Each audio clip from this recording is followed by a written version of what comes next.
Bonjour, je suis Thomas Laure Blanchet, je suis kiné, ostéo, coureur et enseignant à la clinique du coureur.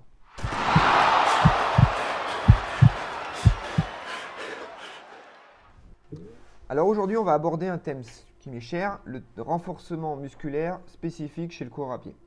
Avant qu'on se transforme toutes et toutes en crossfitters durant cette période de confinement, je voulais vous présenter l'intérêt du renforcement musculaire spécifique dans le cadre de la course et que dit la science sur le sujet. Alors pourquoi réaliser du renforcement musculaire pour notre coureur? Plusieurs études valident le fait que le renforcement musculaire va être profitable. Pour améliorer la vitesse de course, en d'autres termes, je peux aller plus vite. Ensuite, pour améliorer son économie de course, à savoir pour une même vitesse de course, je vais consommer moins d'énergie ou encore je vais être en mesure d'aller plus loin en maintenant une vitesse constante. Enfin, troisième point que la littérature nous rapporte, c'est le fait que le renforcement musculaire va permettre de diminuer le risque de blessure. Si pour les deux premiers points, les conclusions sont assez claires et unanimes, en ce qui concerne le troisième et le risque de blessure, les conclusions sont davantage discutables, surtout dans le cas des blessures de surutilisation. Cela dit, personnellement, j'aurais quand même peu d'arguments à vous apporter pour ne pas faire d'exercice de renforcement pour se protéger. J'ajouterai un argument supplémentaire quant à l'avantage du renforcement musculaire, celui-ci davantage issu de mon expérience propre de terrain. Le renforcement, pour moi, est un excellent moyen pour optimiser son temps consacré à sa pratique et ainsi, entre guillemets, éviter le meublage par une pratique occupationnelle. Du coup, on est plus performant avec moins de temps.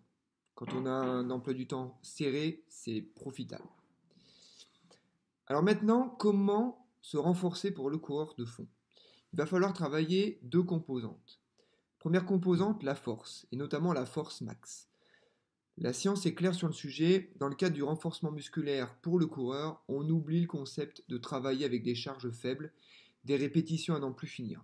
Au mieux, en faisant cela, vous travaillez votre endurance, mais d'une manière non fonctionnelle. La meilleure façon de travailler son endurance en course à pied est simple et tient en 4 mots: courir en endurance fondamentale. Le geste améliore le produit. Pour ce qui est du développement de la force et des avantages liés à cela, que ce soit en prévention ou en performance, il est clairement plus efficace de réaliser des répétitions courtes avec des charges élevées. En résumé, on réalisera 8 à 10 répétitions avec un minimum de 85% de votre 1RM. On reviendra peut-être plus tard, une prochaine fois, sur la façon de mesurer sa RM. Mais ensuite, il est clairement préférable de multiplier les séries plutôt que les répétitions et de finir chaque série plus ou moins à l'agonie. La récupération entre les séries sera d'environ 3 minutes afin de bien récupérer entre chacune d'elles. Deuxième qualité essentielle pour développer dans le cadre d'un renforcement musculaire pour le coureur, c'est la pliométrie. Il est essentiel de solliciter cette qualité pour tout coureur à pied. C'est réellement la spécificité même de la course. Pas mal d'études concluent sur les avantages d'un entraînement de type plio pour améliorer les performances en course. Dans une étude, il a même été préférable de courir une fois de moins et de remplacer cette séance par de la plio pour améliorer les performances en course. L'exercice est relativement simple, mais le dosage doit être la clé de voûte. 2 fois par semaine semble être intéressant. Il existe de nombreux types d'exercices possibles en plio, mais si on souhaite rester sur un principe KISS très cher à la clinique du coureur, on pourra réaliser simplement des séries de sauts en contrebas, comme le petit schéma. Pour développer une quelconque qualité athlétique, il faudra vous astreindre à un minimum de 2 à 3 séances par semaine sur un bloc de minimum 6 semaines. Clairement, il est compliqué et besogneux de développer une qualité athlétique en termes de force, avec des cycles plus ou moins longs. Mais des études, notamment Bickel, nous a montré qu'en fait, il est plus simple de maintenir les acquis par des simples rappels hebdomadaires plutôt que de les développer. Bon, pour autant, le maintien des acquis est bien plus simple chez les enfants que chez les vétérans. Maintenant, quand réaliser ces séances de renforcement et avec quel timing? Une étude s'est penchée sur la question pour savoir s'il valait mieux réaliser son renforcement avant ou après son footing. La conclusion était après. Il est plus judicieux dans un souci d'optimisation, de réaliser les séances de renforcement après avoir réalisé son footing. Maintenant, quel groupe musculaire à cibler en priorité? Il y a 3 groupes musculaires qui semblent intéressants à renforcer. Premièrement, les mollets.